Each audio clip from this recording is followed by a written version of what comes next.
সন্ধ্যা নামছে ধীরে ধীরে। পশ্চিম আকাশে সূর্যটা লাল আভা ছড়িয়ে বিদায় নিচ্ছে। চারপাশে হালকা বাতাস, গাছের পাতাগুলো নরম সুরে দুলছে। ঠিক এমন সময় আমি এসে দাঁড়ালাম আমার ছোট্ট বেলকনিতে।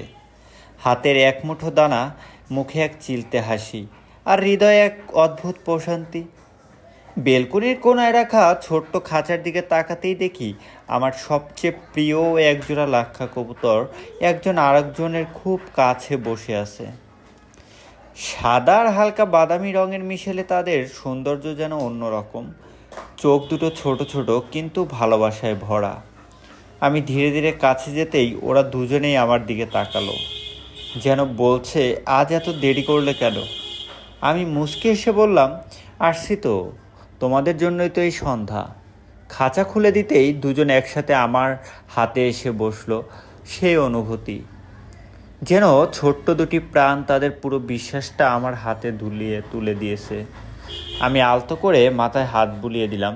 একটা কবুতর চোখ বন্ধ করে শান্ত হয়ে রইল, আর একটা তার সঙ্গীর গায়ে মাথা রেখে বসে রইল। মনে হচ্ছিল এরা শুধু পাখি না, এরা যেন ভালোবাসার জীবন্ত গল্প। আমি দানাগুলো ছড়িয়ে দিলাম। দুজন পাশাপাশি দাঁড়িয়ে খেতে লাগলো। কেউ কাউকে ধাক্কা দিচ্ছে না, কেউ কারো খাবার কাটছে না, বরং একজন আগে খাচ্ছে আর একজন পাশে দাঁড়িয়ে দেখছে, ঠিক যেন এক অপরের যত্ন।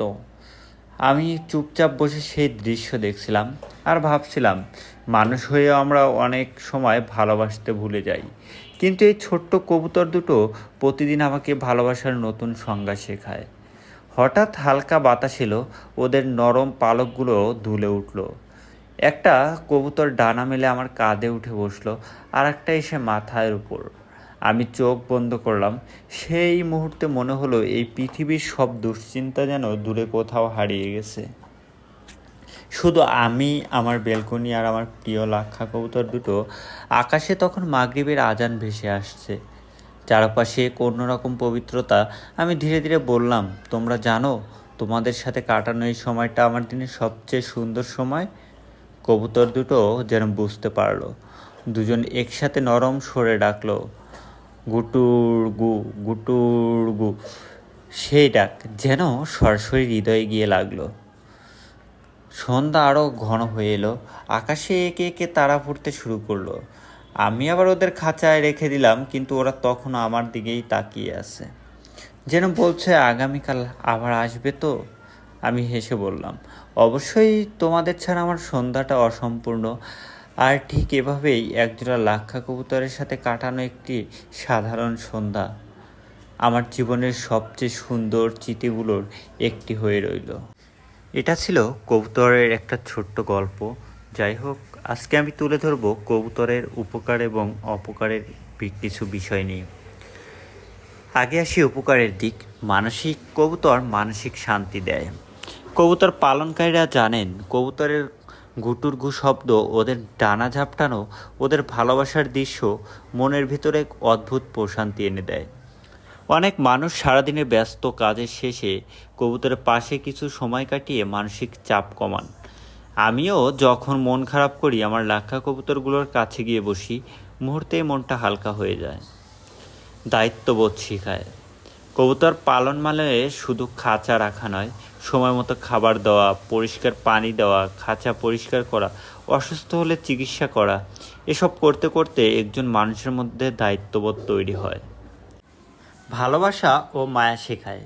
কবুতর নিজের সঙ্গীকে যেভাবে ভালোবাসে তা সত্যি অবাক করার মতো। একজন অসুস্থ হলে অন্যজন পাশে থাকে, একজন খেলে অন্যজন অপেক্ষা করে। এই ছোট্ট প্রাণীগুলো আমাদের ভালোবাসার প্রকৃত অর্থ শেখায়। আয়ের উৎস হতে পারে।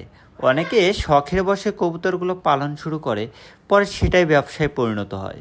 বিশেষ জাতের কবুতর যেমন লাক্ষা, সিরাজি, হোমার ভালো দামে বিক্রি হয়। সঠিক পরিচর্যা করলে কবুতর পালন থেকেও আয় করা সম্ভব।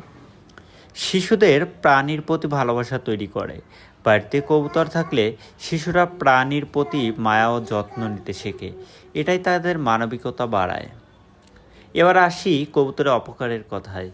নিয়মিত পরিষ্কার না করলে রোগ ছড়াতে পারে। কবুতরের বৃষ্ঠা অনেক দিন জমে থাকলে সেখান থেকে জীবাণু তৈরি হতে পারে। খাঁচা অপরিষ্কার থাকলে মানুষের শ্বাসকষ্ট, অ্যালার্জি বা সংক্রমণের ঝুঁকি বাড়তে পারে। তাই পরিষ্কার পরিচ্ছন্নতা খুব জরুরি। সময় ও যত্নের প্রয়োজন।